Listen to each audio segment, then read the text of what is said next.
नमस्कार, उत्तराखंड के इस खास बुलेटिन में आपका स्वागत है। मैं हूं आपके साथ हर्षवर्धन सिंह। तो आइए रुख करते हैं आज की खबरों का। उत्तराखंड के सभी विश्वविद्यालय और महाविद्यालय फरवरी के पहले हफ्ते से खुल जाएंगे। उच्च शिक्षा राज्य मंत्री डॉक्टर धन सिंह रावत की सभी कुलपतियों के साथ हुई बैठक में बनी सहमति के बाद ये फैसला लिया गया है। सचिवालय स्थित वीर चंद्र सिंह गढ़वाली सभागार में आयोजित बैठक में निर्णय लिया गया कि महाविद्यालयों को पूर्ण रूप से खोलने की प्रक्रिया क्या होगी, कोविड के नियमों का किस तरह से पालन कराया जाएगा, इसे लेकर एक फाइनल बैठक सभी सरकारी और प्राइवेट विश्वविद्यालयों के कुलपतियों के साथ की जाएगी। बैठक में उच्च शिक्षा राज्य मंत्री ने प्रदेश के सभी विश्वविद्यालयों एवं महाविद्यालयों को 15 जनवरी तक 4G नेटवर्क कनेक्टिविटी से जोड़ने के निर्देश दिए। आपको बता दें कि प्रदेश में 105 सरकारी महाविद्यालय हैं। इसके अलावा 18 अशासकीय सहायता प्राप्त महाविद्यालय हैं। देखिए, देश का पहला राज्य उत्तराखंड है जिसने कि उच्च शिक्षा में भारत सरकार की गाइडलाइनों को ध्यान में रखते हुए, राज्य सरकार के सारे SOP को ध्यान में रखते हुए कॉलेज और प्रैक्टिकल सब्जेक्ट खोले हैं। और अब 11 तारीख से हमारे कॉलेजों की शीतकालीन छुट्टियां हो रही हैं। ये छुट्टी लगभग पूरे जनवरी तक चलने वाली है। फरवरी फर्स्ट वीक में जैसे कॉलेज खुलेंगे, हम ये चाहेंगे कि अब कॉलेज धीरे धीरे सबके लिए खोले जाएंगे। अभी तक तो हम प्रैक्टिकल सब्जेक्ट के लिए खोले थे, लेकिन अब हम चाहते हैं कि सभी के लिए कॉलेज खोलें और 3 महीने मिनिमम कॉलेज और चलेंगे हम लोग, उसके बाद ही पेपरों का निर्णय करेंगे। देश के साथ साथ उत्तराखंड में भी आज दूसरी बार कोरोना वैक्सीन का ड्राई रन किया गया। हालांकि बात करें अगर कोरोना वैक्सीन का ड्राई रन की, तो आज इससे पहले देहरादून में ये ड्राई रन किया गया था और आज उसके बाद पूरे प्रदेश उत्तराखंड प्रदेश में ये ड्राई रन किया गया है। देहरादून में 11 सरकारी और गैर सरकारी अस्पतालों में ड्राई रन किया गया। वहीं कोरोनेशन अस्पताल में भी ड्राई रन किया गया। अस्पताल के CMCA ने कहा कि ड्राई रन के लिए अभी सिर्फ 25 लोगों को ही चिन्हित किया गया था। साथ ही उन्होंने कहा कि यदि जल्द ही कोरोना वैक्सीन आती है तो लोगों को बहुत राहत मिलेगी। वहीं इस मौके पर उत्तराखंड की DG हेल्थ अमिता उप्रेता ने भी कोरोनेशन अस्पताल का दौरा किया। देखिए, दिक्कतों का कोई सामना नहीं करना पड़ रहा। हमने अपनी जो है ड्राई रन के लिए तैयारी कर ली थी पूरी कल, और उसमें क्या है कि हमने 25 लोगों को बेनिफिशरी बनाया था। तो उसका तरीका ये था कि वो हमारे सारे रजिस्टर्ड लोग हैं, तो उनका नाम से जो है मैसेज आया उनके मोबाइल पे, और आज वो सुबह यहाँ पे 9 बजे सब इकट्ठा हो गए थे। अच्छा, उसके बाद ये है कि हमने कमरे जो है तैयार किए थे। उसमें जो आपका जो सबसे पहला जब उसकी एंट्री होती है तो वहाँ पर उसका जो है मोबाइल का जो मैसेज है वो चेक किया जाता है, उसके थ्रू उसको एंट्री दी जाती है। उसके बाद फिर उसका रजिस्ट्रेशन अंदर वेरीफाई होता है, और उस वेरिफिकेशन के बाद उसको वेटिंग एरिया में वेट कर। पूरे देश में आज ड्राई रन की प्रैक्टिस हो रही है, और उसी के मद्देनज़र रखते हुए जो है हमारे उत्तराखंड राज्य में भी 13 जिलों में आज ड्राई रन का प्रोसेस चल रहा है। और हमने पूर्व में ही 2 महीने से काफ़ी तैयारियां कर रखी थी और युद्ध स्तर पर तैयारियां करनी है। तो हमारे ब्लॉक लेवल पर पूरी तरह से हर चीज़ अपने लेवल पर हर स्तर पर तैयार है। तो मैं यहाँ आई तो मैंने अपने को संतुष्ट पाया, क्योंकि हर चीज़ अपनी तरीके से जैसे सिस्टम में होनी चाहिए और इसके हिसाब से थी। जिलाधिकारी श्रीमती रंजना राजगुरु DM ने जिला अस्पताल व रुद्रपुर मेडिकल कॉलेज में कोरोना वैक्सीनेशन को लेकर की गई तैयारियों का जायजा लिया। वहीं जिलाधिकारी रंजना राजगुरु ने जिला अस्पताल व मेडिकल कॉलेज में भर्ती की लापरवाही व कुछ अधूरी तैयारियों को लेकर स्वास्थ्य विभाग के अधिकारियों को जल्द से जल्द खामियों को दूर करने के दिशा निर्देश जारी किए।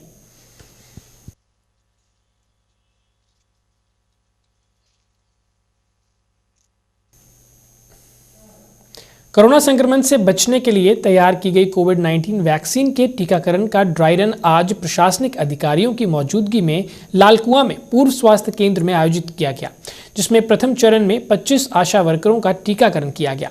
ड्राई रन का प्रयोग सफल रहा, लेकिन एक स्वास्थ्य कर्मी को टीका लगने के बाद स्वास्थ्य अस्वस्थ होने के कारण उन्हें तत्काल एम्बुलेंस से सोबन सिंह जीना बस चिकित्सालय हल्द्वानी भेजा गया।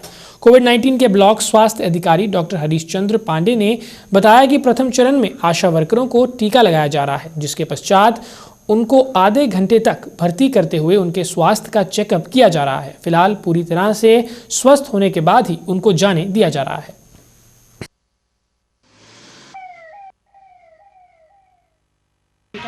जहाँ पर रजिस्ट्रेशन हो रहा है, अंदर जहाँ पर टीका लग रहा है, वहाँ पर भी जो टीका लगाने वाली दीदी हमारी बहुत अच्छी है और अच्छे से लगा रहे हैं।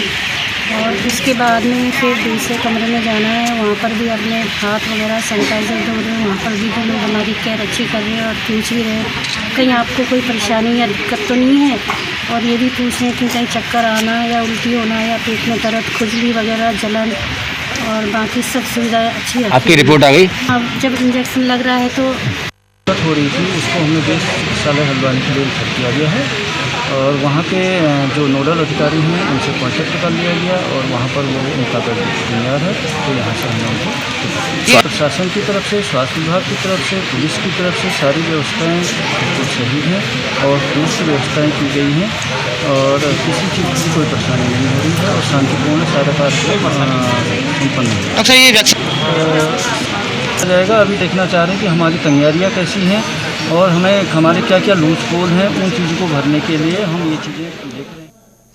पूरे देश में इस वक्त कोरोना वैक्सीनेशन को लेकर तैयारियां जोरों शोरों से चल रही हैं। वहीं उत्तराखंड में भी स्वास्थ्य विभाग से लेकर प्रशासन टीकाकरण की रूपरेखा तैयार करने में जुटे हैं, लेकिन कोरोना वैक्सीन को लेकर कुछ जगह स्थिति अभी भी असमंजस वाली बनी हुई है।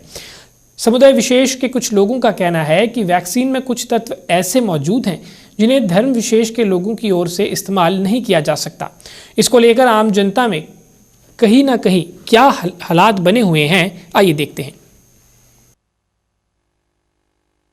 देखिए, अब पहले तो हम साइंटिफिक तरीके से हम वैज्ञानिकों पर भरोसा करें और ये देखें कि ये अफवाह तो नहीं है। जिस तरह की अफवाह ये वर्ग और जातियों को बांटने का तो नहीं है, क्योंकि वैक्सीन जब बनती है और जब वैज्ञानिक बनाते हैं तो वो इस तरह का कोई वातावरण नहीं होता कि उसमें कौन धर्म का आदमी है, किसके लिए बननी है, कौन जाति का आदमी है। पुरातन में हम सुनते हैं कि जब युद्ध हुआ था उसमें इस तरह के हथियार बनाए गए थे, लेकिन मैं नहीं मानता कि इस तरह के हम पहले उसकी जांच परख पूरी तरह अपने वैज्ञानिकों पर भरोसा करते हुए हमको अपनी जान की हिफाजत करनी चाहिए। ये ना ये कोई बीमारी है और जब कोई बीमारी नहीं है तो वैक्सीन की ज़रूरत क्या आएगी। सबसे पहली बात है, जब आदमी को पेट में दर्द होता है वो खुद डॉक्टर के पास जाता है कि मुझे दर्द है, वो तकलीफ की दवाई लेता है। जब इसकी कोई तकलीफ हमें कोई महसूस ही नहीं हो रही तो हम किस बात की दवाई लें। ये चीज़ की ये हमारी समझ से बाहर है। हम कोई वैक्सीन वगैरह नहीं लेंगे, ना कोई इंजेक्शन लगवाएंगे।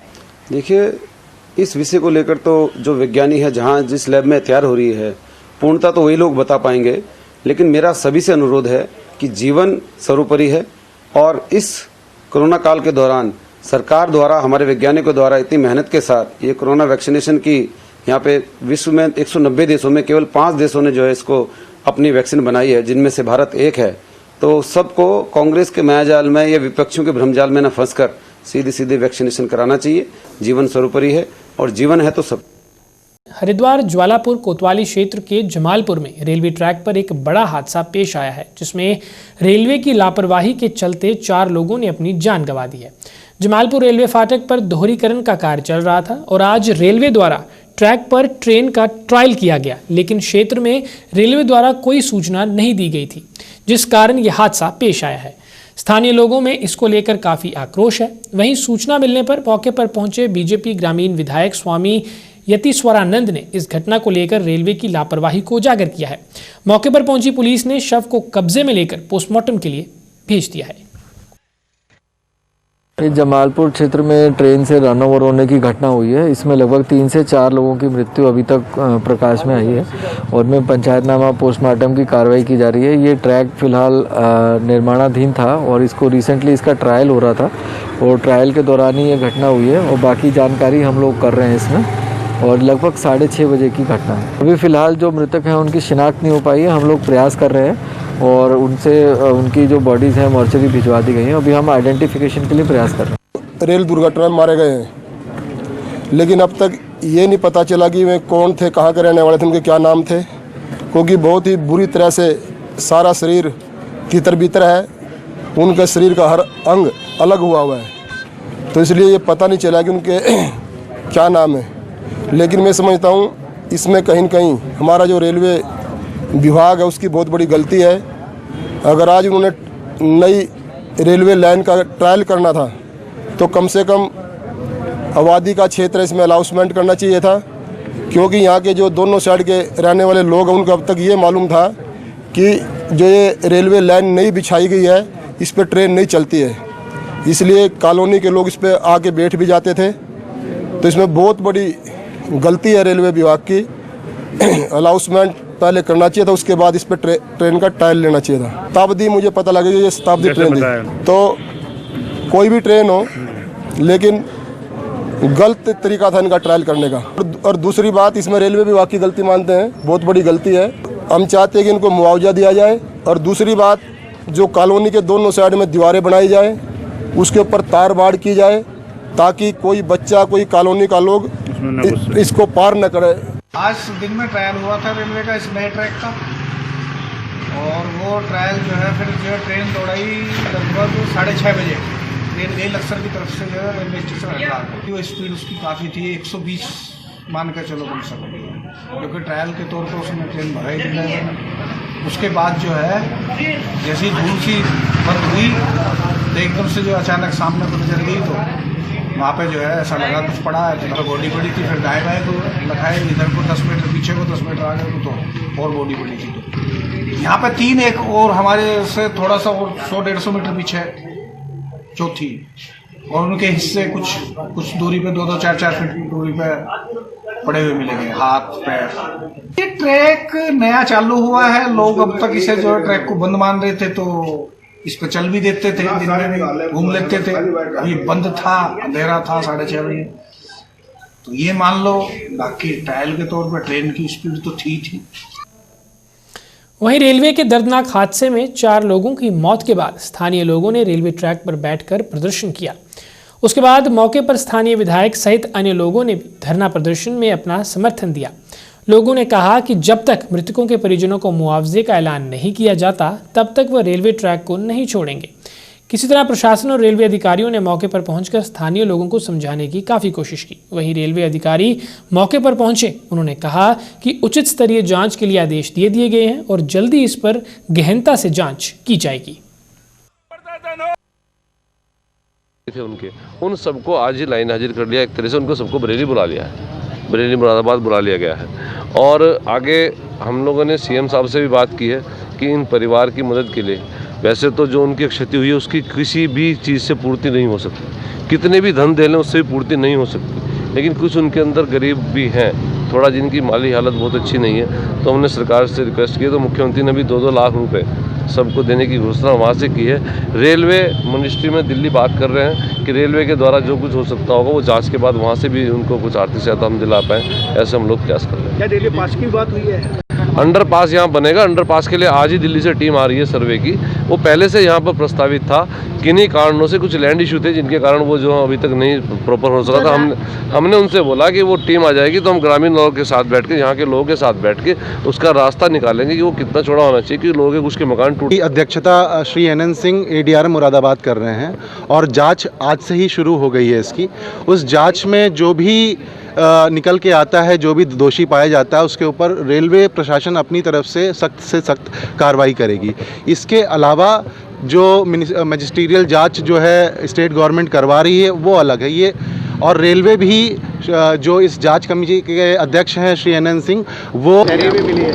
तो कल शाम को जो है एक बहुत दुखद घटना हुई है। इसमें जो है जो ट्रेन का ट्रायल रन का दौरान जो है ट्रेन एक्सीडेंट में 4 लोगों का मृत्यु हुई। 4 लोग सीतापुर गांव का रहने वाले हैं। आज उसका विरोध में जो है लोगों ने इधर जमालपुर फाटक के पास जाम लगाया। इसमें जो है इन्होंने रेलवे से जैसा सुरक्षा का मुद्दा है, जैसा फेंसिंग बनाना है, अंडरपास के बारे में इन्होंने मांग करी है। रेलवे जो है अभी टेम्परेरी फेंसिंग जो है काम अभी शुरू कर रही है। इसका जो परमानेंट काम के बारे में इनका एक्सपर्ट टीम दिल्ली से आ रहा है, फिर वो लोग जो उसको देख के फिर उस हिसाब से जो आगे कार्रवाई होगा। कोई FIR भी दी गई है? इन्होंने एक तहरीर दिया है, उसी आधार पर जो है।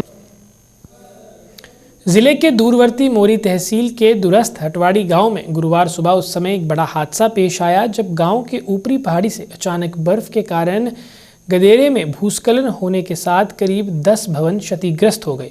वहीं एक महिला पत्थर लगने के कारण घायल भी हुई, जिसे उपचार के लिए मोरी अस्पताल भेजा गया। साथ ही राजस्व विभाग की टीम ने मौके पर पहुंचकर 4 परिवारों को सरकारी स्कूल में शिफ्ट किया। राजस्व विभाग की टीम मौके पर बचाव और राहत कार्य कर रही है।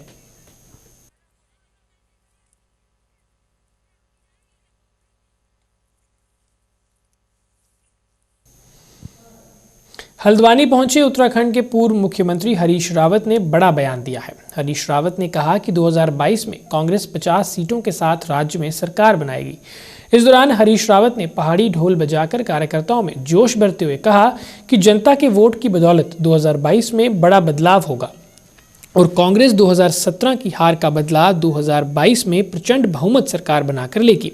गौरतलब है कि आज हल्द्वानी के स्वराज आश्रम में कांग्रेस के प्रदेश प्रभारी देवेंद्र यादव के दौरे के दौरान सभी कांग्रेसी नेता एकजुट दिखाई दिए। हरीश रावत भी कार्यक्रम में शिरकत करने पहुंचे तो वहां उन्होंने कहा कि कांग्रेस 50 सीटों के साथ राज्य में सरकार बनाएगी। 2017 की हार भाजपा को 2022 में बड़ी भारी पड़ेगी और कांग्रेस के लिए जीत का आधार 2017 के हार के कारण बने। देखिए, हर चुनाव महत्वपूर्ण है, हर पद एक एक दिन महत्वपूर्ण है, हर राजनीतिक निर्णय महत्वपूर्ण है, जनता का दिया गया हर फैसला महत्वपूर्ण है। सर, आप एक चीज़ कहते हैं बार बार कि इस बार जो प्रभारी हैं वो आप चौवे छक्के नहीं सीधे सीधे अट्ठे मार रहे हैं, इसका मतलब क्या समझा जाए? आप ठीक समझे हैं, 6 अट्ठा 48 होता है, वह 50 में जरा सा कमी रह जाती है। पहली बार कुमाऊं के प्रवेश द्वार हल्द्वानी पहुंचे उत्तराखंड कांग्रेस के प्रभारी देवेंद्र यादव का पार्टी कार्यकर्ताओं और नेताओं ने जोरदार स्वागत किया।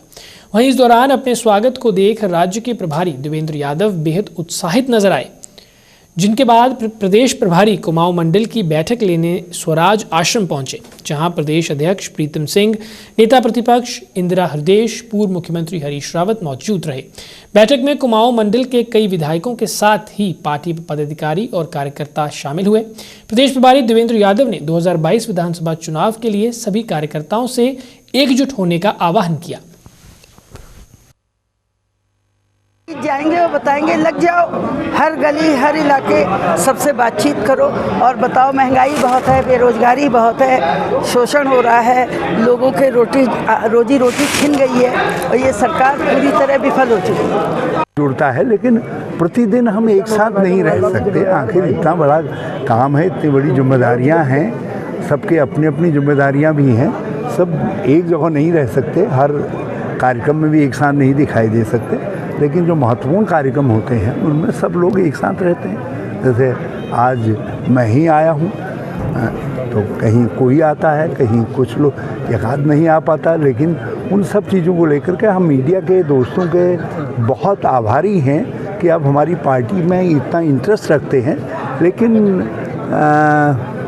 आप एक बात मान करके चलिए, हम लोकतांत्रिक पार्टी हैं, कभी कभी राय भेद हो जाते हैं कभी, लेकिन उसके बाद जब पार्टी नेतृत्व कुछ तय करता है तो सब लोग उस पर एकजुट आकर के खड़े होते हैं। उत्तराखंड में बिगड़ते शिक्षा हालातों को लेकर आप पार्टी ने सरकार पर निशाना साधा है। आपकी प्रदेश प्रवक्ता उमा सिसोदिया ने कहा कि आज प्रदेश में सरकारी स्कूलों की हालत दयनीय बनी हुई है और प्रदेश भर में 1200 से अधिक सरकारी स्कूल बंद पड़े हैं, लेकिन राज्य की त्रिवेंद्र सरकार शिक्षा के क्षेत्र में कोई ठोस कदम नहीं उठा रही है, जिसे लेकर आम आदमी पार्टी आज से 10 जनवरी तक सेल्फी विद स्कूल अभियान चलाने जा रही है, जिसके लिए उन्होंने व्हाट्सएप नंबर भी जारी किए हैं। उन्होंने कहा कि शिक्षा मंत्री को देखना चाहिए कि आज प्रदेश में शिक्षा के क्या हालात हैं और जब मुख्यमंत्री त्रिवेंद्र सिंह रावत की विधानसभा डोईवाला के जीवनवाला में ही सरकारी स्कूल की हालात खराब हैं, तो दुर्ग और अति दुर्गम क्षेत्रों में सरकारी स्कूलों की क्या स्थिति होगी। देखिए, आम आदमी पार्टी उत्तराखंड ने 3 दिनों के लिए 8, 9 और 10 तारीख के लिए सेल्फी विद स्कूल एक प्रोग्राम चलाया है, जिसमें हम आम जनता से अपील करते हैं कि आपके क्षेत्र में जो भी सरकारी स्कूल हैं उनकी बदहाल स्थिति को सामने लाने के लिए, जनता के सामने लाने के लिए, मीडिया के सामने लाने के लिए, और इस क्रांति में जो आम आदमी पार्टी ने यहाँ पर शुरू की है, स्कूलों की जो ये क्रांति हम लोगों ने शुरू की है, उसकी भागीदारी करने के लिए एक नंबर हम लोगों ने जारी किया है, जिस नंबर पर आप अपनी सेल्फी भेज सकते हैं और इस पूरे अभियान का आप हिस्सा बन सकते हैं। ये नंबर है 8800026100, 8800026100। आपने शिक्षा मंत्री का भी देखिए, उत्तराखंड के मैदानी क्षेत्र डोईवाला विधानसभा, जहाँ से कि हमारे माननीय मुख्यमंत्री जी जीतते हैं, उस डोईवाला विधानसभा की स्कूल की जो बदहाल स्थिति है वो अभी हमारे शिक्षा मंत्री मनीष सिसोदिया जी पूरी मीडिया को, पूरे प्रदेश को दिखा कर गए हैं। आप समझ सकते हैं मैदानी क्षेत्र में मुख्यमंत्री की अपनी कॉन्स्टिट्यूएंसी में जब स्कूल की ये हालत है, शिक्षा की ये हालत है, तो मनुष्यारी, चोपता और जो धारचूला में जो स्कूल बने हुए हैं, आप समझ सकते हैं कि उनकी क्या हालत होगी। सिडकुल स्थित एक होटल में सिडकुल मैन्युफैक्चरर्स एसोसिएशन की नई कार्यकारिणी का शपथ ग्रहण समारोह आयोजित किया गया। मुख्य अतिथि संजय गुंजाल आए कुंभ ने सभी नए पदाधिकारियों को शपथ दिलाई। आगामी कुंभ में सिडकुल में अपनी सहभागिता दर्ज कराकर एक जनहित संदेश देने की अपील की गई। साथ ही महामंत्री राज अरोड़ा ने कहा कि कुंभ के दौरान बाहरी वाहनों पर प्रतिबंध रहने के कारण सिडकुल प्रभावित होगा, जिसके लिए हमने कुंभ आईजी से मुलाकात कर विकल्प निकालने की उनसे बात कही है। ऐसे में संरक्षक पद की शपथ लेने वाले जगदीश लाल पहावा ने कहा कि हम सिडकुल के हित में लगातार कार्य करते रहेंगे। मैं चाहूँगा जो चुनाव समिति थी, जिन्होंने वापस से हम लोगों पर भरोसा किया और नेक्स्ट 3 साल का जो टर्म है उसके लिए पुनः महासचिव का पद मुझे दिया गया है, तो मैं बहुत बहुत आभार व्यक्त करता हूं और विश्वास दिलाता हूं जिस मेहनत, जिस निष्ठा और ईमानदारी से मैंने काम किया है, मैं उससे और ज़्यादा मेहनत और ईमानदारी से अपना काम करूंगा और इंडस्ट्री को आगे बढ़ाने के लिए जो भी बन पड़ेगा मैं हमेशा करूंगा। तो सर, कुंभ आने वाला है, चैलेंज हमारे पास इंडस्ट्री के सामने आने वाले टाइम में कुंभ है, जो मार्च और अप्रैल में किस तरह से हमारी इंडस्ट्रीज़ को निर्विवाद रूप से चलाया जाए, किस तरह बिना डिस्टर्ब हुए है, क्योंकि हम जानते हैं पहले से कि कोविड की वजह से हम लोग काफ़ी डिस्टर्ब है इंडस्ट्री, तो इस कुंभ की वजह से ये डिस्टर्बेंस ना आए, ये बहुत बड़ा चैलेंज है और मुझे उम्मीद है कि शासन और प्रशासन में एक सामंजस्य बिठाकर ये इसको हम निश्चित रूप से सही तरीके से कर पाएंगे। एक व्यक्ति विशेष का ही मिला नहीं है, साधु संतों का नहीं है, ये पूरे समाज के प्रत्येक वर्ग का मिला है और ये भक्ति और जो लोगों की आस्था है उसका सैलाब यहाँ उमड़ता है और करोड़ों की संख्या में लोग आते हैं और इसकी व्यवस्थाओं में सिर्फ शासन प्रशासन के द्वारा ही नहीं, जितने भी अलग स्टेक होल्डर्स हैं, जिसमें कि इंडस्ट्रीज भी बहुत बड़े स्टेक होल्डर के रूप में, उनका भी बहुत बड़ा योगदान रहता है कुंभ मेले के सकुशल संपादन में। तो आज जो ये मीटिंग या जो कार्यक्रम में हम आए हैं, ये कहीं ना कहीं उन स्टेक होल्डर्स के साथ हमारे और बेहतर सामंजस्यता और तारतम्य रहे, ताकि हम लोग जो कुंभ मेले की व्यवस्था है उसको बेटर कर सकें। SIDCUL manufacturer association of Uttarakhand ये कई वर्षों से इंडस्ट्री वालों के हितों के लिए कार्य कर रही है, एम्प्लॉयज़ के हितों के लिए कार्य कर रही है, शासन प्रशासन को पूरा सहयोग और एडवाइस भी करती है और उनसे सुझाव भी देती है और उसके अलावा उनसे अपनी इंडस्ट्री वालों की जो भी डिमांड होती है वो रखती है।